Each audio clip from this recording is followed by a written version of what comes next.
chcete si zahrát Chapter 4 Season 2, co proto stačí udělat, stačí otevřít Discord, jít na server Rewind, který budete mít dole v popisku, stáhnete všechny tyto 4 soubory, které já už stažené mám, poté vemete soubory, které již máte nainstalované, si najdete jako zip file, poté kliknete, dáte extra here nebo kdekoliv chcete, nezáleží.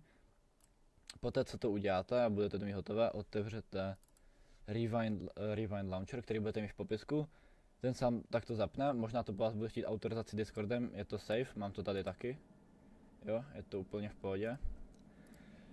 Poté půjdete do library, do knihovny, kliknete tady, vyberete si build, který chcete, dáte tady, najdete si, nebo tam, kde to budete mít uložené, najdete si to na disku třeba, já to mám na Dčku, takže si vyberu tento soubor, protože je to ten, kam se to extra, dáte vybrat složku, next.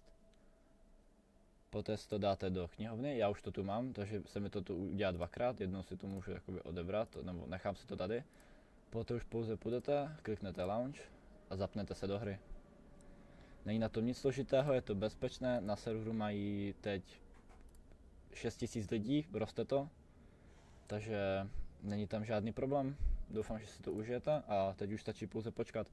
Máte tam i performance mode a všechno, co bylo v Chapter 4, můžete používat i různé aplikace jako Medal na točení klipu a tak, je tam opravdu nízký delay, rychlé queue a můžete si, V-Bucksy si vyděláte tím, že vlastně máte killy a viny, to je celé. Můžete si koupit na serveru, když si dáte tady jejich server a dáte si donate, tak si můžete koupit full locker za 20 € a máte tady přístupy k různým sezónám, třeba jako sezóna 4 a tak, priority queue, daily V-Bucksy a tak, všechno záleží, co si vyberete.